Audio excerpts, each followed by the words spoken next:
जो पिछड़ा होगा वो नाम बदलेगा। अब बात समझ में आ गई होगी, शायद अभी नहीं आई। ये पीडीए मतलब ए फॉर, बोलिए आप, ए फॉर सी। यही तो दिक्कत है आपके साथ, यही तो दिक्कत है, यही परेशानी है आपके साथ कि आप अगड़ा होकर भी स्वीकार नहीं कर रहे हो कि हम अगड़े हैं। इसीलिए मैंने कहा कि जिसने स्टेडियम बनाया वो अगड़ा है, और जो स्टेडियम में तस्वीर खिंचा रहे हैं वो पिछड़ा है। जो एक्सप्रेस वे बना है वो अगड़ा है। ये महत्वपूर्ण सवाल हैं, ये स्वास्थ्य को लेकर के। और जब भारतीय जनता पार्टी के नेता पूर्व सांसद के बेटे के साथ ये घटना घटी है, यहां हमारे जितने प्रेस के साथी हैं वो जानते होंगे, समय समय पर सोशल मीडिया के माध्यम से, प्रेस के माध्यम से, सदन के माध्यम से हम लोगों ने ये बातें रखी हैं कि डबल इंजन की सरकार में जो भरोसा दिलाया जा रहा है कि स्वास्थ्य सेवाएं सबसे बेहतरीन हैं, ये पोल खुलती नजर आ रही है। सोचिए आप, कल्पना करिए कि सांसद होने के बाद उनके बेटे के साथ भारतीय जनता पार्टी की सरकार में ये हादसा हो जाना, उनके बेटे को इलाज न मिलना जिसकी वजह से उनकी जान चली जाए।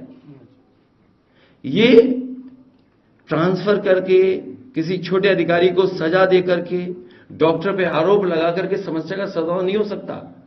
इसका कोई जिम्मेदार अगर है तो मुख्यमंत्री खुद जिम्मेदार हैं, मुख्यमंत्री खुद जिम्मेदार हैं, और डबल इंजन की सरकार जिम्मेदार है, बीजेपी के लोग जिम्मेदार हैं।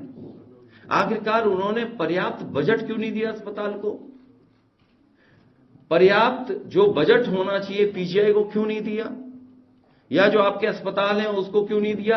इसी प्रेस में मैंने एक बार आपके सामने सवाल किया था, और मैंने पढ़ा अखबारों में, बहुत कम अखबारों ने वो बात लिखी थी जो मैंने कही थी कि अगर एक भी जिला अस्पताल भारतीय जनता पार्टी की सरकार में बनाओ जिसमें गरीब को इलाज मिल जाए, वो अस्पताल हमें बता दे। वो एक भी सरकारी अस्पताल इनकी सरकार में बनाओ जिसमें गरीब को इलाज हो रहा हो तो बता दो हमें आप।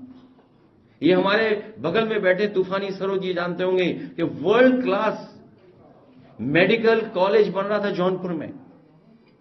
क्या जौनपुर में लोग नहीं रहते? उसका बजट खा गई है सरकार, नाम बदल दिया उसका, नाम केवल बदला है, क्या बजट दिया?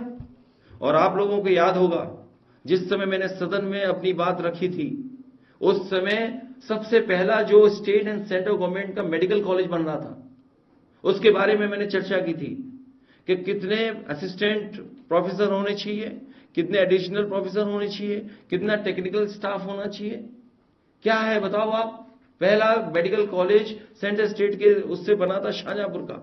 उस समय के जो मंत्री थे वो आए थे, मैं सरकार में था, मैं गया था। आज वो पार्टी के प्रदेश राष्ट्रीय अध्यक्ष हैं। बताओ क्या हालत है उसकी? और जो लोग डेंगू से लोगों को ना बचा पाए, जो लोग डेंगू से लोगों को ना बचा पाए, आप डेंगू के आंकड़े देखिए, आप शहरों से क्या आ रहे हैं, गांवों से क्या आ रहे हैं। कई गांवों में 20-20 लोगों की जान चली गई, 30-30 लोगों की जान चली गई। सरकार सो रही है अभी, डेंगू से जान जाना। डेंगू जैसी बीमारी का ये सरकार नहीं इलाज करा पा रही है। इलाज इसलिए नहीं हो रहा क्योंकि सरकार पर्याप्त बजट नहीं खर्च कर रही। ये डॉक्टर्स, टेक्निकल स्टाफ और किसी की गलती नहीं है। ये गलती अगर किसी की है तो भारतीय जनता पार्टी की है, और यही गलती नहीं है। आप देखो, हम इसके विरोधी नहीं हैं कि किस बच्चे को, कहां के बच्चे को नौकरी मिल जाए। मैं भी कर्नाटक में पढ़ा हूं, दूसरे प्रदेशों में पढ़ा हूं, लेकिन आप मेडिकल कॉलेज में जाइए और देखिए नौकरी कहां के लोग पा रहे हैं। एक ही इंस्टीट्यूशन के, एक ही कोचिंग सेंटर के, एक ही शहर के, एक ही स्टेट के, कैसे संभव है? आप देखिए जाके लोहिया इंस्टीट्यूट में जो नए लोग नौकरी पाए हैं, कहां के लोग पाए हैं? जाइए एसएफएम मेडिकल कॉलेज देख करके आइए, किन बच्चों को नौकरी दी है, किन के साथ धोखा करी सरकार।